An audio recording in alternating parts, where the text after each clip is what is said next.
Muito bem, abra a sua Bíblia em Colossenses capítulo 3. Hoje nós vamos ler os versículos 12 a 17, dando sequência ao capítulo 3, versos 12 a 17. Quem puder ficar em pé, por favor, fique de pé.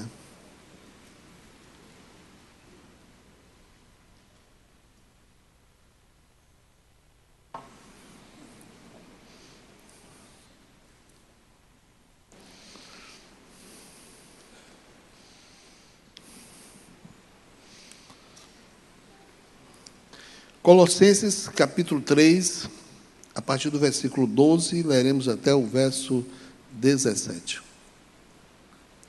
Revesti-vos, pois, como eleitos de Deus, santos e amados, de entranhas de misericórdia, de benignidade, humildade, mansidão, longanimidade, suportando-vos uns aos outros e perdoando-vos uns aos outros, se alguém tiver queixa contra o outro.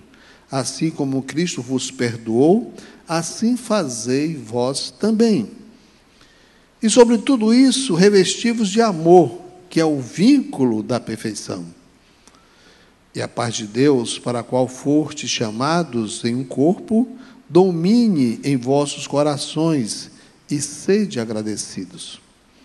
A palavra de Cristo habite em vós abundantemente, em toda a sabedoria, ensinando-vos e admoestando-vos uns aos outros, com salmos, hinos e cantos espirituais, cantando ao Senhor com graça em vosso coração.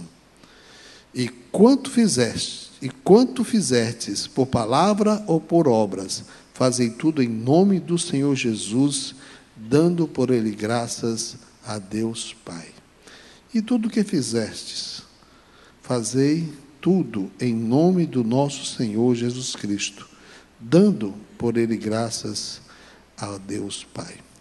Pai querido, o Senhor disse que em tudo o que fizermos, tudo aquilo que nós nos propormos ou que nós chegarmos a fazer, nós devemos fazer no nome de Jesus. E quando fizermos, e quando planejarmos fazer, diz a tua palavra que temos que dar graças, temos que dar a gratidão, ações de graça ao Senhor. Nos propomos agora a estudar a tua palavra, nos propomos agora a nos debruçar sobre essa palavra, para aprender da tua palavra, para estar aberto, submisso ao teu Espírito Santo. Estamos aqui juntos para aprendermos juntos, então fazemos isso também em nome do Senhor Jesus, e dando, por meio de Jesus, graças ao nosso Pai, ao nosso Deus Pai. Te agradecemos, pedimos essa bênção do Senhor, em nome de Jesus Cristo. Amém.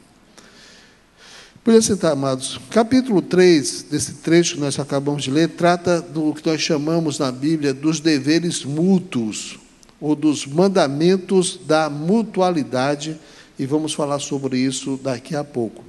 Mas antes de adentrarmos nos versos 12 a 17, que tratam desses deveres da mutualidade, devemos consolidar 7 verdades que nós já temos estudados aqui no capítulo 3, de 1 a 11. Quais são essas 7 verdades, ou 7 considerações que devemos fazer? Nós vimos no capítulo 3, de 1 a 11, a despedida da velha vida, a vitória do crente sobre a natureza carnal. Nos versículos 8 e 9, fomos exortados a nos despojar das coisas velhas, ou seja, nos despir das coisas velhas, da velha natureza.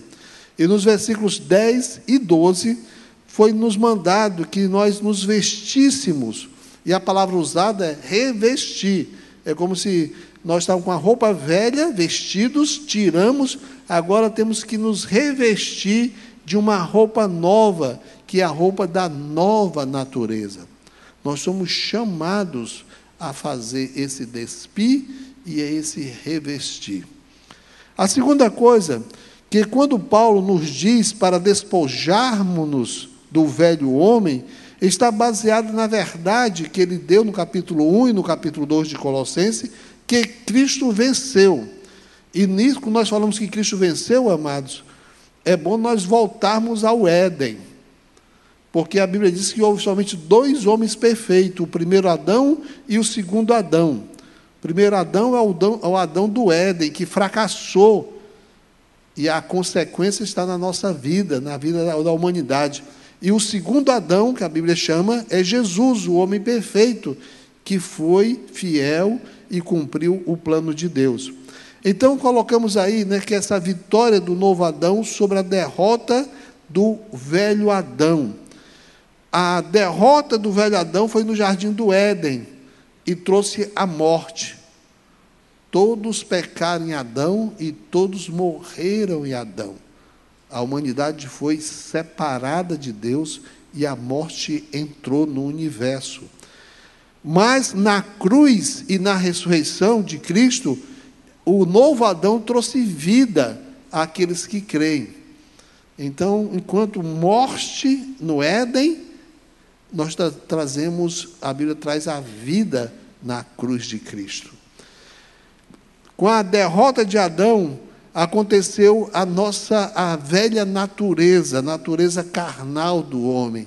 O homem já nasce defeituoso, o homem já nasce contra Deus, o homem já nasce alienado de Deus, o homem já nasce morto nos seus delitos e pecados. Nós herdamos a velha natureza de Adão. Na vitória de Cristo, nós temos a nova natureza, a natureza espiritual. Nós temos agora essa nova ênfase, essa nova natureza. Temos agora acesso ao Senhor.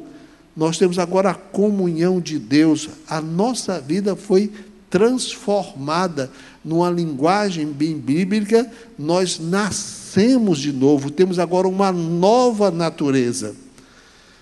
Com a derrota de Adão, o homem entrou sob o jugo de Satanás. Olha, Satanás disse isso, tudo isso foi me dado pelo homem. O universo foi dado por Deus ao homem. Quando o homem pecou, o homem entregou isso ao diabo.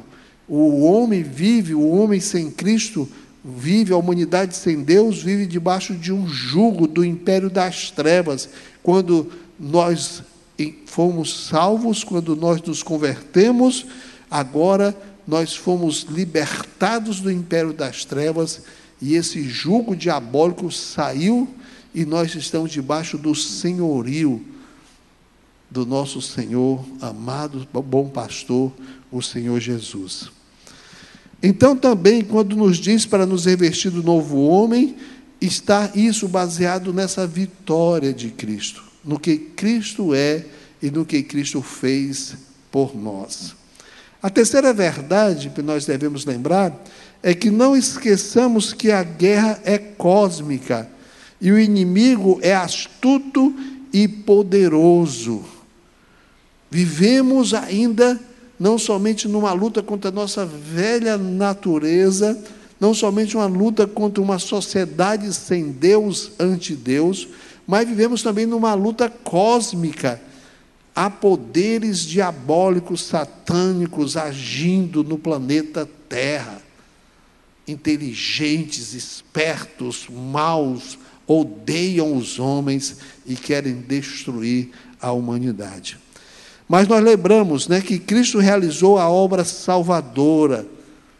Cristo foi até o Calvário, Vimos hoje de manhã, estamos relembrando aqui, lá do cenáculo, lá do monte de Sião, ele atravessa o vale do Cedron, ele vai para o Monte das Oliveiras, ele vai no jardim do Getsêmani. A luta ali era grande. E Jesus tem o seu momento de também estar naquele impasse. E ele diz: Senhor, está difícil. Pai, está difícil. Mas se não tiver outro jeito, se for essa maneira para salvar o homem, Rinene, eis-me aqui. Seja feita a tua vontade e não a minha vontade. Lá no Getsemane, Jesus é preso, Jesus é levado para julgamento, Jesus é crucificado, Jesus sofre, morre pelos nossos pecados.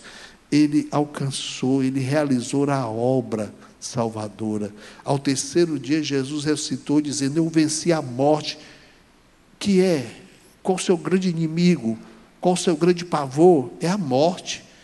É a morte é esse espectro. E se o homem pudesse ver o invisível, a morte espiritual, a morte eterna, é pior do que a morte física. E Jesus venceu sobre todas elas. Então, nós devemos sempre olhar para isto, essa vitória por causa dessa guerra que falamos. E ele fez a obra, ele, Cristo, nos alcançou por sua graça, amados. Nós fomos alcançados pela graça. Todo aquele que o Pai me dá, esse virá a mim. A graça nos alcançou, a graça nos levou até Jesus, e nós fomos alcançados por essa graça salvadora. Quando nos prostramos aos pés de Jesus, Ele nos deu fé, para que nós pudéssemos crer, e Ele nos perdoou de todos os nossos pecados, passados, presentes e futuros. Ele nos perdoou como pecadores.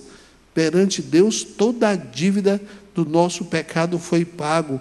E Ele então nos deu uma nova vida, nos fez nascer de novo. Não somente nos perdoa no ato jurídico, mas agora nos habilita agora nessa nova vida, para que nós glorifiquemos o seu nome. Ele nos batizou com seu Espírito. Jesus nos batizou, nos colocou dentro do Espírito Santo. Nós falamos que o Espírito Santo veio para nós, mas na verdade, nós que fomos para dentro do Espírito. Ele é maior do que nós. Então, Ele nos colocou dentro do seu Espírito. E nesse Espírito, Ele nos deu poder, nos deu a sua presença, para que nós pudéssemos viver. Não esqueçamos dessa guerra. Eu creio que muita gente lê o Salmo 23, mas o Salmo 23, o Salmo messiânico, o Salmo do Messias, do Senhor Jesus, só é uma realidade na vida do que crê, naquele que entendeu a obra salvadora, naquele que foi alcançado pela graça, daquele que foi perdoado pelo sangue de Jesus, daquele que nasceu de novo, naquele que foi habilitado pelo Espírito Santo, e Ele agora nos faz. Olha, deixa a sua Bíblia marcada no Salmo 20, em Colossenses 3, e vamos reler o Salmo 23, vale a pena nós relermos nessa perspectiva. É o Salmo do salvo, é o Salmo daquele que diz que o Senhor é o meu pastor e nada realmente me fará falta. Olha o cuidado do Senhor na nossa vida. Deitar-me faz em verdes pastos, guia-me mansamente às águas tranquilas. O Senhor dá direção à nossa vida. Nos momentos mais difíceis, mais perturbados, talvez de maior calor, de pressões, Ele refrigera a minha alma e guia-me pela vereda da justiça por amor do seu nome. E mesmo que tenhamos que em nossa vida, ou dos nossos, enfrentarmos a morte, ainda que eu ande pelo vale da sombra da morte, não temerei mal algum, porque tu estás comigo, a tua vara e o teu cajado me consolam. Você pode ser desprezado, você pode ser esquecido, você pode ser ignorado, mas diante do seu pastor, Jesus, Ele prepara uma mesa perante mim na presença dos meus inimigos, e Ele unge a minha cabeça com óleo. Ele pega diante das pessoas, diante dos que me desprezam, Ele derrama o óleo e diz: não mexam nele, ele é meu. Ele faz isso conosco. Unge a minha cabeça com óleo. O meu cálice transborda, cálice, cos, na Bíblia, cos é destino. Pai, se for possível, passa de mim esse cálice, cos, é um copo, é uma taça, na metáfora bíblica, é destino. Se for possível, passa de mim esse destino. O destino era a cruz. E aqui no Salmo 23, o meu cálice, o meu destino, o teu plano para a minha vida, o que é que acontece? Transborda. Que coisa linda. Certamente que a bondade e a misericórdia de Deus me seguirão todos os dias da minha vida e habitarei na casa do Senhor para todo o sempre. É o salmo do que foi alcançado pelo Senhor Jesus. Nós com certeza podemos recitar, falar, requisitar, pedir essas bênçãos do Senhor para a nossa vida, porque é o nosso salmo. A quarta verdade que nós precisamos lembrar, antes de nós adentrarmos nesses deveres mútuos, é que é uma pergunta: por que nós precisávamos desse lavar regenerador de Deus? Por que nós precisávamos dessa nova natureza? Por que nós precisávamos desse despojar para podermos, temos que nos despir para nos colocar outra pessoa, uma nova natureza em nós? O meu eu e a minha personalidade foram manchadas pelo pecado. Meu caráter e todo o meu interior foram pichados com a tinta, descrita na Bíblia como natureza carnal. Todo o meu eu, tudo que eu sou, passou a ter uma nódoa da pecaminosidade. Por isso nós precisávamos, além do perdão, nós precisávamos do lavar regenerador do sangue de Jesus, para limpar essa sujeira, para limpar essa nódoa da nossa natureza pecaminosa. E então nos leva à quinta verdade, a ação poderosa do Espírito Santo. Quem e quem pode então anular essa ação do nosso velho homem, essa nódoa do pecado, essa tendência irresistível para desobedecer, para não agradar a Deus? Nós falamos, aí a Bíblia descreve. Eu fiquei impressionado em Colossenses capítulo 3 com as descrições dos nossos pecados que ele tá denunciando. Nós temos tantos vícios, nós somos orgulhosos, nós somos arrogantes, nós temos medo de crer. Temos medo de crer. Nós temos receio de confiar nas promessas de Deus.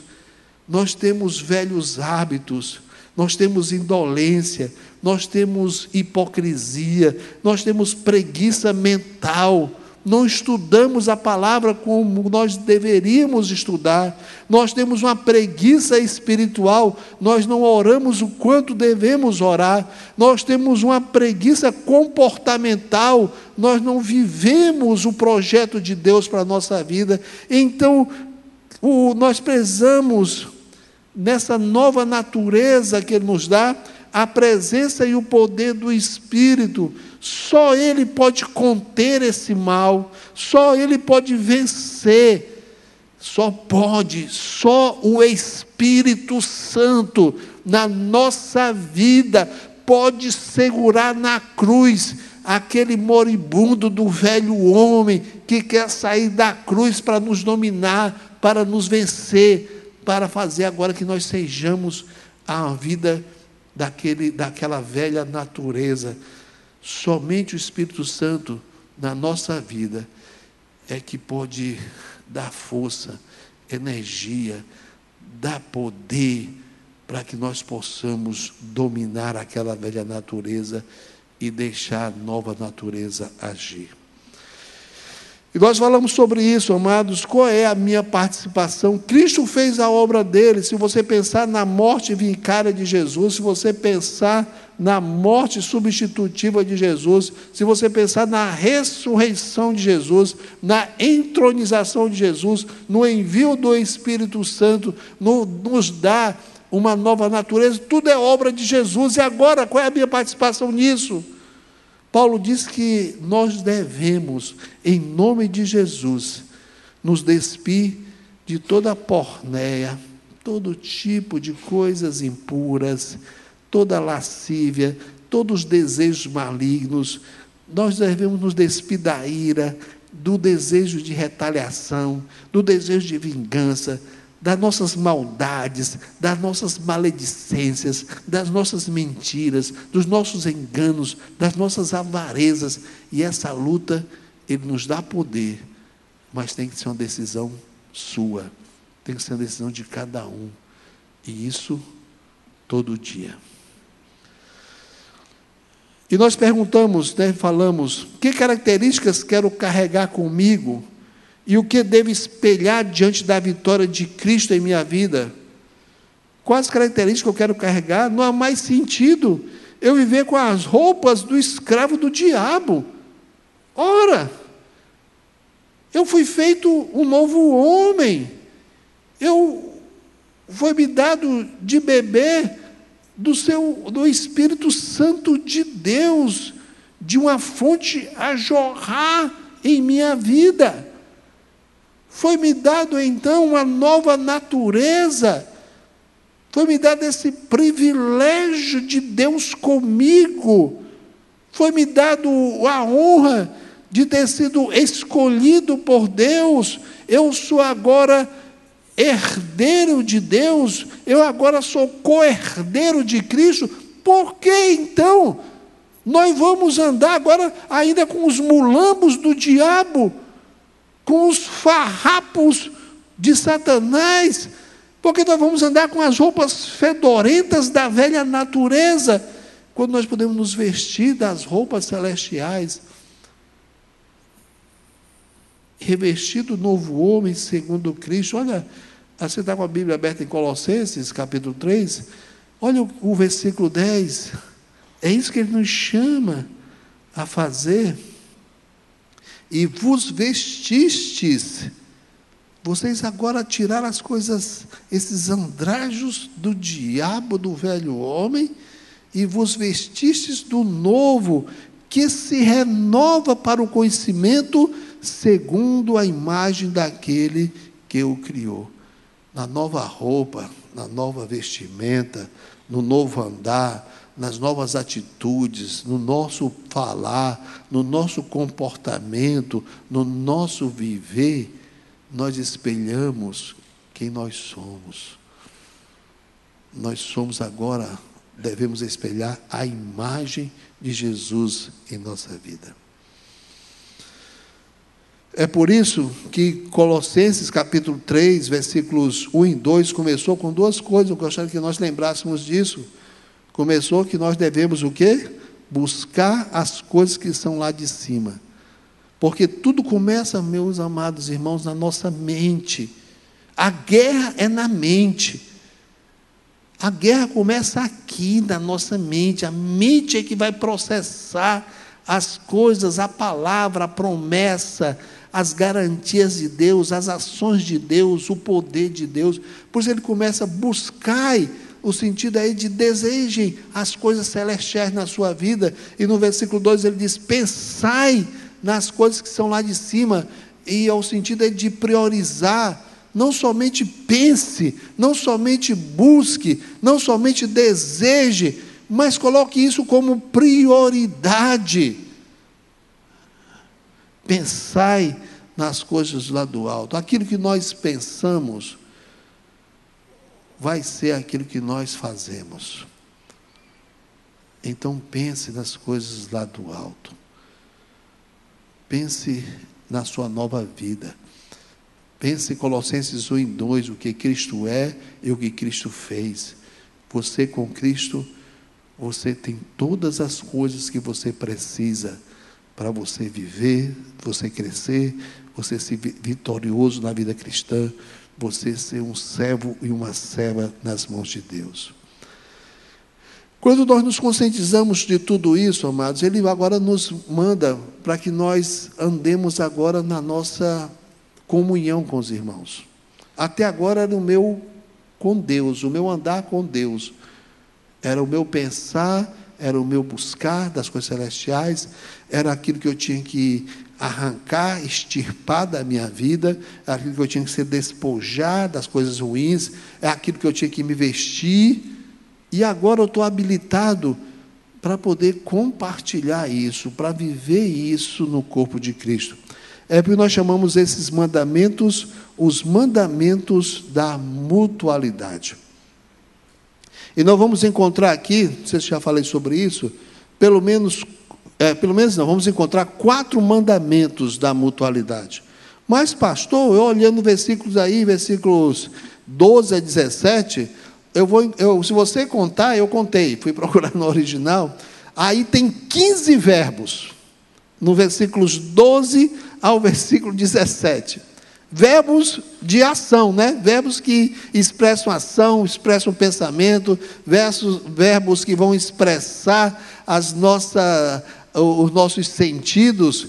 Aí no versículo 12 a 17 tem 15 verbos, mas somente tem 4 verbos que são imperativos. A observação 1 foi essa. Primeiro, entre os versos 12 a 17, nós temos 15 verbos. Observação 2, mas há somente 4 verbos no imperativo, apenas 4 verbos que expressam ordem, mandamento. No versículo 12, ele diz no versículo 12, revestivos, está no imperativo, é uma ordem para nós. No versículo 15, nós temos outra ordem, diz, domine em vossos corações a paz de Cristo, a paz de Deus, domine, também nós temos aí uma ordem. Na parte B, na parte final do versículo 15, nós temos o terceiro verbo que expressa uma ordem, e sede agradecidos. E no verso 16, nós temos o 4º verbo de ordem, que ele diz, verso 16, habite em vós abundantemente a palavra de Cristo. Então, nós temos 4 mandamentos, nós temos 4 ordens. Os outros verbos, na sua maioria, é só um exemplo aí, a observação número 3, como no verso 13, nós vamos ter o verbo suportar, o verbo perdoar, e se você olhar direito, é bom, né? Como eu disse, nós usarmos nossa mente para aprender. O verbo aí suportar e o verbo perdoar, suportando, perdoando, não é um imperativo, não é uma ordem. Trata-se de um gerúndio. E o gerúndio expressa uma forma, um modo de fazer as coisas, e não uma ordem de fazer as coisas. Então vamos pegar o primeiro mandamento. Primeiro mandamento da mutualidade. Está nos versículos 12 a 14, quando ele diz assim, vamos ler. Revesti-vos, pois, como eleitos de Deus, santos e amados, de entranhas de misericórdia, de benignidade, humildade, mansidão, longanimidade, suportando-vos uns aos outros e perdoando-vos aos outros, se alguém tiver queixa contra o outro, assim como Cristo vos perdoou, assim fazei vós também. E sobre tudo isto, revesti-vos de amor, que é o vínculo da perfeição. O primeiro mandamento é que manda que nós nos revistamos. E um detalhe, e a Bíblia fala de detalhes, esse verbo ordena o início de uma ação. Nesse caso aí, Colossenses, é chamado o imperativo auristo, que ordena o início de uma ação. Se Paulo, conhecendo por notícias a igreja de Colossos, as informações que ele teve, os problemas que eles tiveram, Paulo, então, movido pelo Espírito Santo, está declarando uma coisa: vocês não estão vivendo assim. Vocês têm que começar a viver assim. Tem que começar a fazer isso na sua vida. Eu não sei como é que vai ser aplicado isso na minha ou na sua vida. Se ele vai dizer, continuem nesse revestir-se, ou se ele está dizendo, parem para começarem agora a se revestir. Então, o primeiro mandamento é esse: comecem a se vestir. O que ele se vestir? Primeira coisa que ele fala é, na qualidade de que eu vou me vestir? O que eu sou, para que eu possa usar uma roupa adequada ao que eu vou usar? Não é assim que nós fazemos? Não é assim que nós nos comportamos? Pela roupa de uma pessoa, eu sei muito quem ela é. Pode ser até que me engane, mas geralmente a gente percebe quem é, né? Se você vê a Margarida com a roupinha dela da Marinha Brasileira, estou brincando, Lidinha. Mas se você vê um marinheiro fardado, o marinheiro diz, né, a roupa dele diz que ele é, não diz? É marinheiro. Se você vê um soldado da polícia, é da polícia. A roupa diz muito na vida da gente. Se você vai andando e vê uma mulher com a roupa, né, que hoje em dia as mulheres sem pudor, a saia está subindo e o decote está baixando. Onde é que vai chegar isso? Onde é que vai chegar? Em que ponto é que essa mulher vai chegar? Se a saia está subindo e o decote está descendo, daqui a pouco é só de cinto.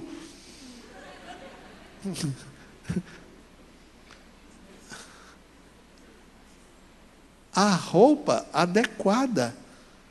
E ele vai dizer, vocês vistam uma roupa adequada, primeiro vocês saberem quem vocês são, para saberem que roupa vocês vão usar. Então ele diz, na qualidade de quê? Versículo 12. Eleitos de Deus. Que maravilha! Nós temos um grupo, uma igreja, irmãos que creem na Bíblia Sagrada, defendem a Bíblia Sagrada, uma das doutrinas mais ricas, mais poderosas, uma das doutrinas mais enfáticas é que nós fomos escolhidos pelo Senhor Deus antes de Gênesis 1:1. No princípio, criou Deus os céus e a terra. Nós fomos escolhidos antes da fundação do mundo. Eleitos de Deus, escolhidos pelo Senhor, povo eleito, povo com uma origem, povo com um presente, povo com um destino, tudo nas mãos de Deus. O Senhor é meu pastor, realmente nada me fará falta. Nós podemos dizer todos aqueles versos do Salmo 23 com a segurança, porque nós fomos eleitos por Deus. Paulo dedica quase o capítulo todo de Efésios, capítulo 1, para falar desta verdade, da nossa eleição. Então, a primeira coisa ele diz, vistam-se como eleitos de Deus, povo de Deus, povo escolhido por Deus. Vistam, vocês vão vestir roupas, né? Eu estou falando aqui, daqui a pouco, não estou colocando especificamente as roupas que usamos, mas o que ele vai mandar que a gente coloque sobre nós daqui a pouco, como santos. Olha o que ele diz no versículo 12, revestimos, pois, como eleitos de Deus, santos. Santos, a Bíblia fala de duas coisas, a nossa posição. Em Cristo nós fomos santificados. Em Cristo nós fomos separados para Deus. E por causa da nossa posição de santidade, a nossa condição de vida tem que ser também de santidade, quando nós nos separamos de todas as coisas que não convêm aos santos. E terceira coisa que ele nos lembra que nós somos revestidos, pois, como eleitos de Deus, santos e amados. Amados, nós somos amados de Deus. Eu queria dizer isso para as meninas, né, para essas meninas aí, né? Vocês são amadas de Deus. Vocês não precisam ser carentes de carinho. Quando vierem aqueles marmanjos para vocês não precisam ser meninas manteiga derretida, carentes. Vocês já têm o amor, todo o amor que vocês precisam para manter a sua dignidade. Vocês são amadas de Deus. Rapazes, mantenham o seu valor, mantenham o seu respeito, mantenham a sua dignidade. Você não precisa fazer as coisas para ser simpático, para ser agradável. Você não precisa fazer concessão da sua vida para ser amado, porque por Deus você já é amado. Você já é querido de Deus. Então, na qualidade de eleitos, de santos, de amados, então, de que nós vamos agora nos vestir? Já se somos, uma vez que somos isso, ele vai citar aí algumas coisas que nós devemos, 5 coisas que nós devemos nos vestir. Ele diz, versículo 12, na continuidade: revesti-vos, pois, vocês são eleitos de Deus, santos, e vocês são amados de Deus. Então, vistam-se, primeira coisa, de entranhas de misericórdia. A nossa Bíblia, a nossa versão Almeida Corrigida Fiel, ela procura ser quanto mais possível, ela quer ser fiel ao que diz o texto. E a palavra aí é a palavra misericórdia, que vem do interior, que vem das entranhas. Eu sei que a palavra não é muito bonita, quer dizer que vem dos intestinos. Mas é isso que o texto grego diz. É que vocês se revistam de uma misericórdia que está dominando o seu coração, que está dominando o seu interior. Deus colocou isso quando você recebeu a hesed de Deus, a misericórdia de Deus. Essa misericórdia também entrou na sua vida. E tente se comportar conforme essa ação de Deus na sua vida. Eu quero falar mais um pouco sobre isso.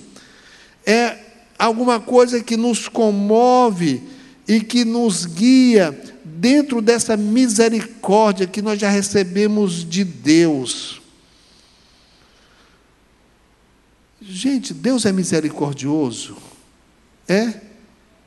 Deus é misericordioso. Ele não nos trata segundo quem nós somos maus.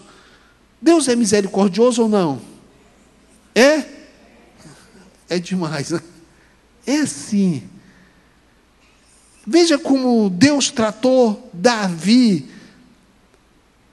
Eu não queria Davi para ser o rei do Brasil. Pelos pecados de Davi, pelos erros de Davi, eu não ia querer Davi para ser o rei, se eu fosse fazer uma análise política daquele homem.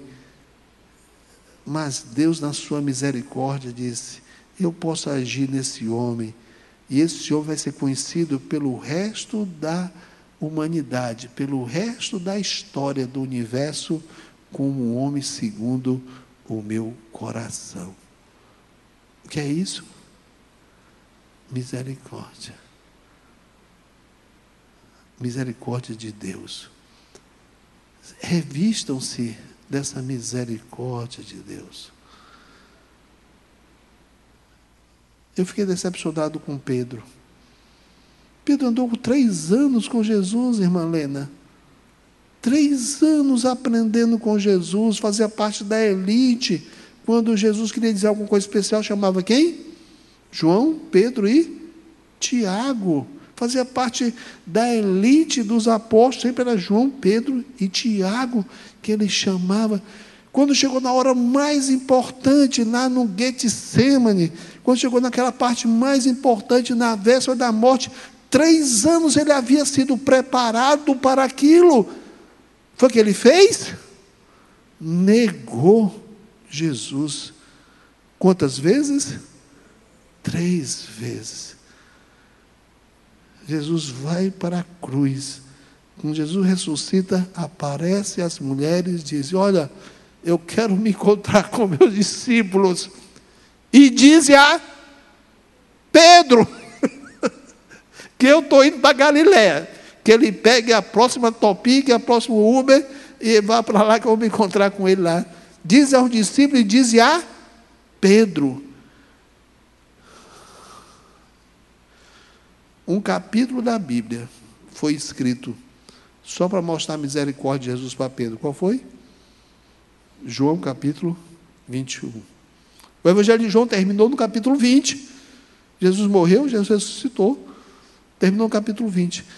Ele vai puxar mais um capítulo só para contar a restauração de Pedro. O que Deus fez com Pedro? O que Jesus fez com Pedro?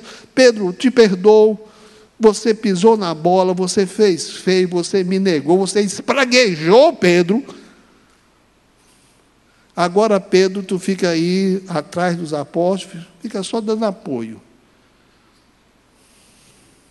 Não. Restaura Pedro.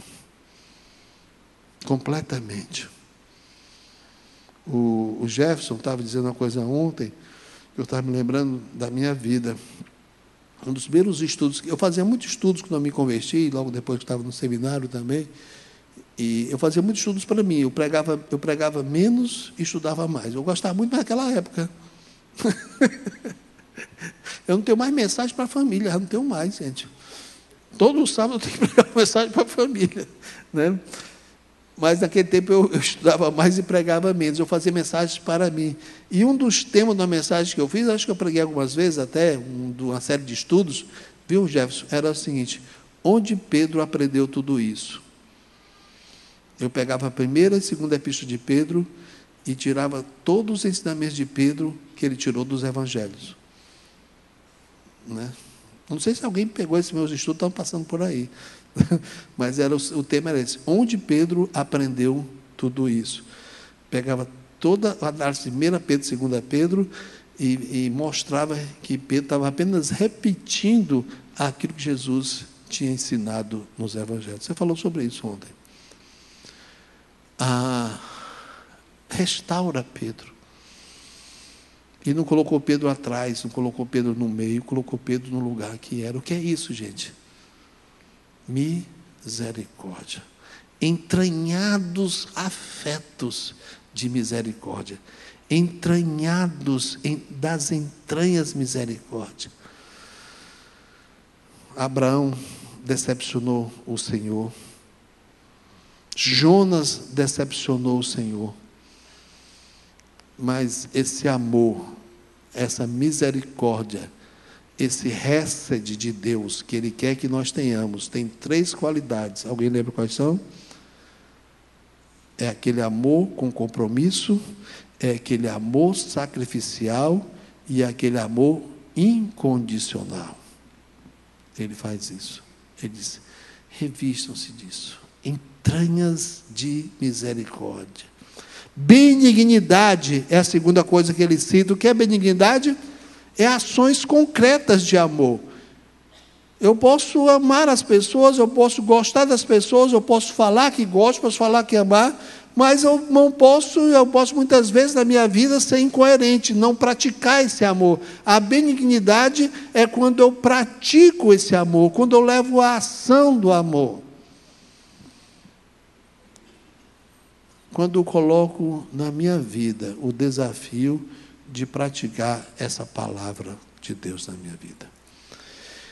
Depois ele fala aí do terceiro item, que nós devemos nos revestir para que nós possamos ter bons relacionamentos, fazer os irmãos crescerem, fazer os irmãos sentirem-se valorizados, fazer os irmãos servirem ao Senhor.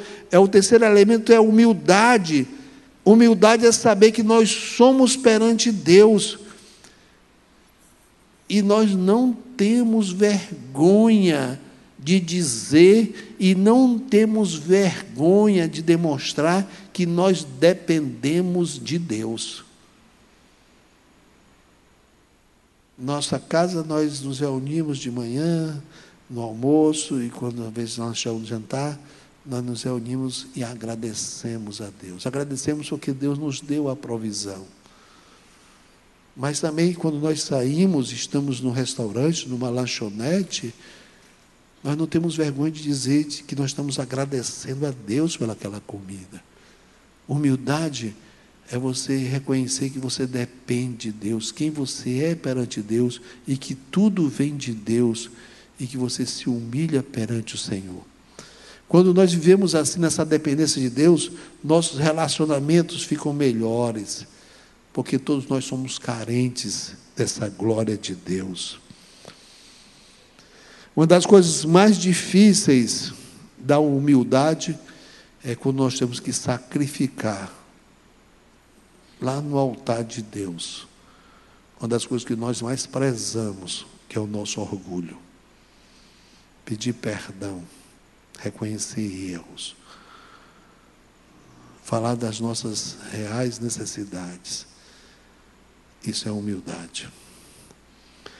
A quarta coisa que ele cita é mansidão. Eu gosto dessa palavra e gosto de falar muito sobre essa palavra, porque talvez seja uma das virtudes menos conhecidas dos crentes. Nós falamos de mansidão. Bem-aventurados os mansos, Jesus disse lá no Sermão do Monte, porque herdarão a terra. Diz, mansidão é uma disposição de permitir que Deus molde o meu caráter através da sua palavra, através de suas bênçãos e através da sua disciplina. Quero repetir.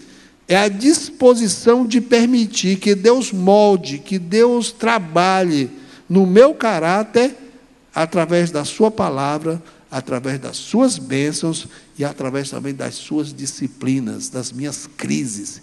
Deus está me moldando. A pessoa mansa é a pessoa que deixa Deus moldar, que não luta contra a ação de Deus. A palavra ensina, eu me moldo, eu me adapto a ela. As bênçãos de Deus me constrangem a eu ser grato a Deus, a ser reconhecido a Deus, a eu ser fiel a Deus. A minha vida se molda a isso. Deus me aperta, Deus me permite crises, então Ele está me ensinando e eu quero aprender com isso.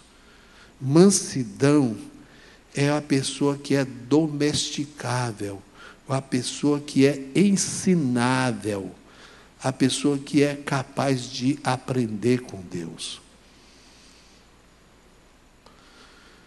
Vou fazer um teste com você. Quem está aí no controle? Dá para escrever uma frase aí para mim?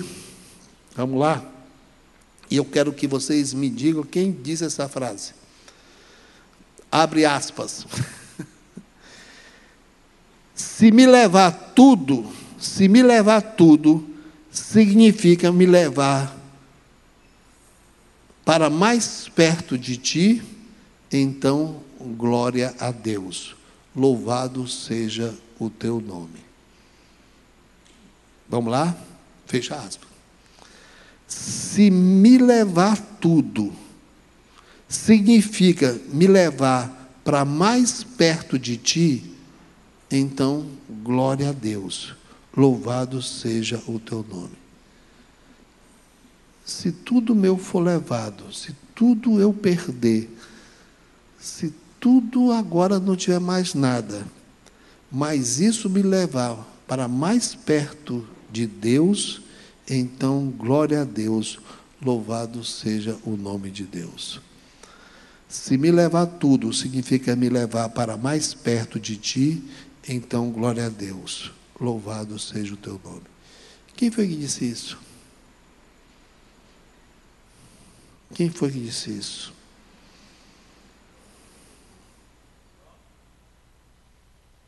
Quem? Jó. Quem foi que disse Jó? Jó.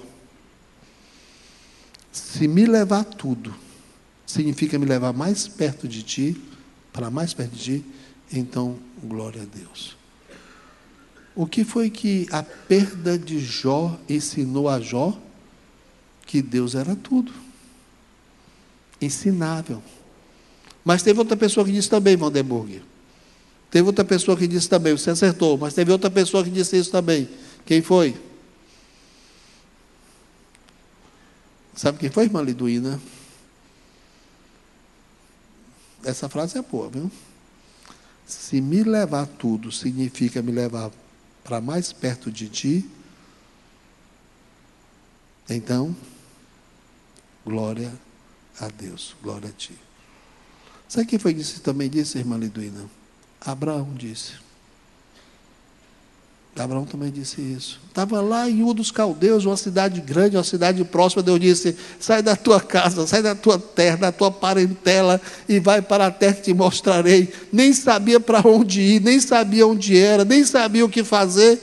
Mas se aquilo me levar para mais perto de ti, então glórias é o teu nome. Abraão. Mas teve outro personagem também que disse isso. Quem? Paulo. Paulo também, né? Eu sou fariseu dos fariseus. Eu sou da tribo de Benjamim. Eu aprendi aos pés do pastor Lúcio, ou do Gamaliel, né? Mas eu considerei tudo isso como perda, por causa da sublimidade. Se aquilo que me levar mais perto do Senhor, louvado seja o Senhor. Acertou, irmão. Paulo também. Quem foi que mais disse isso? Quem mais disse isso? Jesus disse isso. Jesus disse isso. Pedro disse isso. Senhor, nós abandonamos tudo. Nós deixamos tudo, Senhor. Se é aquilo que temos que perder, mas na perda me levar mais perto de Deus, louvado seja o Senhor. Sabe o que é isso, amado? Mansidão. Aprendemos com a palavra, nos moldamos. Aprendemos com as bênçãos, nos transformamos. E aprendemos com as crises, para podermos espelhar a imagem do Senhor. Longanimidade é a quinta coisa que ele manda que nós nos vistamos na nossa vida. Aí ainda no versículo 12. Revesti-vos, pois, como amados de Deus. Revesti-vos, pois, como eleitos de Deus, santos e amados. Primeiro o que foi? De entranhas de misericórdia, de benignidade, de humildade, mansidão e longanimidade. Longanimidade é a capacidade de suportar pressões sem ceder. É essa perseverança que nós temos. Gilvão, você vai gostar de uma coisa que eu vou te dizer agora. Você sabia que tem duas palavras na Bíblia para perseverança? No Novo Testamento? Pergunte a Juju, que ela sabe. Eu ensinei a ela em 1848, quando nós estávamos inaugurando a Universidade Hebraica do CBD aqui. Interessante, olha como Deus. Tem duas palavras para perseverança, para longanimidade, para paciência. Uma palavra se refere às pessoas. Eu tenho que ter paciência com as pessoas. Margarida, você tem paciência comigo?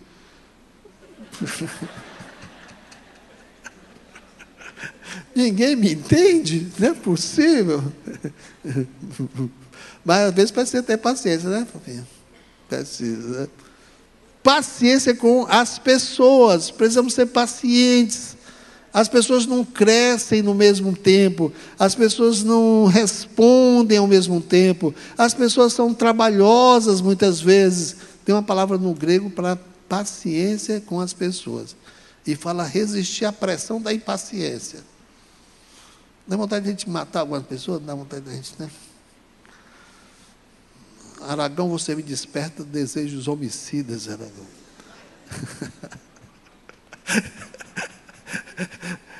Mas a outra palavra no grego, viu, Gilvan, que é a perseverança, a paciência para as circunstâncias da vida. Da doença, você tem que ter perseverança, né? Para as crises que às vezes passamos, para as dificuldades que às vezes passamos, a Bíblia é completa, ele diz, revistam-se disso, de perseverança. Às vezes as pressões são grandes, mas não desistam, fiquem firmes. Amados, eu gostaria de expressar, do versículo 13 e 14, Como é que nós expressamos isso? Primeiramente, ele disse na qualidade de eleitos, santos e amados. Depois disse o que nós devemos nos vestir, em transmisericórdia, benignidade, humildade, mansidão, longanimidade. E depois ele diz, como é que eu faço isso, amado? Primeiramente, suportando uns aos outros. Compreenda os outros. Alguém errou? Não há quem não erre. Exorte, aconselhe, ore por ele. Ele precisa desse suporte nesse momento, suportando-vos uns aos outros. A pessoa acertou, a pessoa fez o certo, aplauda, valorize as vitórias das pessoas, alegre-se com aqueles que se alegram e chore com os que choram. Isso é uma forma de nós darmos o suporte às pessoas. A Bíblia diz, suportando-vos uns aos outros. Depois diz, perdoando-vos uns aos outros, como Cristo também nos perdoou, assim também nós devemos fazer com os outros. Gente, o sentido é esse. Eu queria só explicar uma coisa para você, que acho que muitas vezes nós temos que entender na Bíblia aqui, nos cultos, a gente vê ir para a teologia, para que os crentes possam entender algumas coisas da Bíblia. Abra sua Bíblia em Êxodo capítulo 21. Vamos lá, vai valer a pena nós gastarmos uns 5 minutos para isso aqui. Atenção, os jovens aí, vou exigir de vocês essa lição de casa. Êxodo capítulo 21, Êxodo, na lei de Deus, capítulo 21, não é na lei de Moisés, é lei de Deus, 21.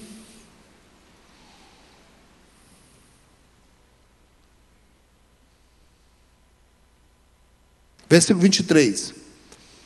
Mandamento de Deus. Mas se houver morte, então darás vida por vida. Por quê? Olho por olho, dente por dente, mão por mão, pé por pé. Queimadura por queimadura, ferida por ferida e golpe por golpe. Olho por olho, dente por dente. Se alguém tirar a vida de alguém, ele perde a vida. Se alguém com maldade furar o olho de alguém, deve ser furado o olho dele. Se alguém por maldade, por mal, por planejamento, por artimanha, por armadilha, fazer alguém se queimar, queima ele também. Se alguém brigando, quebrar o dente de alguém, quebra o dente dele também. A lei dizia isso. E era a lei de Deus. Como é que eu entendo isto na lei de Deus? Se na lei de Deus, na Bíblia, mais tarde, no Novo Testamento, Deus diz, perdoai-vos uns aos outros. Cristo tinha todas as razões de fazer olho por olho, de dente por dente, mas ele lá da cruz, ele diz, Pai, perdoa-lhes, porque eles não sabem o que fazem. Como é que eu entendo isso? Como é que você compreende isso? Deus estava instruindo o seu povo. Primeira coisa, aquilo era preventivo. Era para que as pessoas não fizessem isso. Eram leis não para punir as pessoas, mas era com prevenção, para que o povo de Deus não entrasse nessas maldades. Olha como a misericórdia de Deus é inteligente. Outra coisa, porque tinha que ser vida por vida, olho por olho, dente por dente, queimadura por queimadura? Era o sentido de que você teria que saber a dor que você provoca nas pessoas. Você tinha que sentir a dor que você provoca nas pessoas. A lei era de uma sabedoria tão grande. Como é que você diz, Marcos? Quem bate? Você diz muito isso. Quem bate esquece, quem apanha. Não é só eu dizendo isso, não? Quando você vai me cobrar uma coisa, você diz isso, né? Você está me devendo, porque quem bate, como é que diz? A pessoa esqueceu a frase predileta dele, eu me lembro da frase dele, quem bate esquece, quem apanha é que lembra, não é isso mais ou menos? Não é isso? Né? Deus queria que nós tivéssemos esse sentimento de que quando fazemos alguma coisa ruim, que nós percebêssemos o sofrimento das pessoas. terceira coisa que você tem que analisar, e nós quem temos que responder a essas perguntas, temos que estar aptos para isso, é que a lei de Êxodo, capítulo 20, 21 em diante, era a lei para a nação, era a lei para o Código Penal, para ser julgado pelos juízes. E o que ele está colocando aqui para nós é a nossa ação pessoal. O que ele está nos ensinando no Novo Testamento é nossas reações pessoais, para as pessoas salvas, como deve se comportar, sem revide. Gente, se alguém faz um mal, se alguém prega contra você, alguém faz alguma coisa contra você, vamos falar nossa irmandade. O que a Bíblia manda que nós façamos? Não vamos perdoar, simplesmente não. A Bíblia diz, por amor, você tem que chegar para o seu irmão e dizer, irmão, você fez isso. Comunica a ofensa. Isso é amor. Não deixe o seu irmão no erro. Vai diretamente a ele, comunica a ofensa. Vai até ele só. E se ele se arrepender, ganhaste. Comunica a ofensa. Compartilha o seu sentimento, o seu compromisso de perdão. E quando você compartilhar o seu sentimento, o seu compromisso de perdão, esteja aberto para uma total restauração. Esse é o ensinamento da Bíblia, esse é o ensinamento de Deus. E amando-vos uns aos outros, diz aí no versículo 14, né, que nós devemos, e sobre tudo isso, revesti-vos de amor, que é o vínculo da perfeição. Eu ia falar sobre 2 mandamentos, falar só sobre o primeiro mandamento, sobre o revestir. Agora, se puder me passar aí, Rodolfo, me ajuda, a conclusão da mensagem. Sabe o que esse texto diz aí para a gente? Esse texto?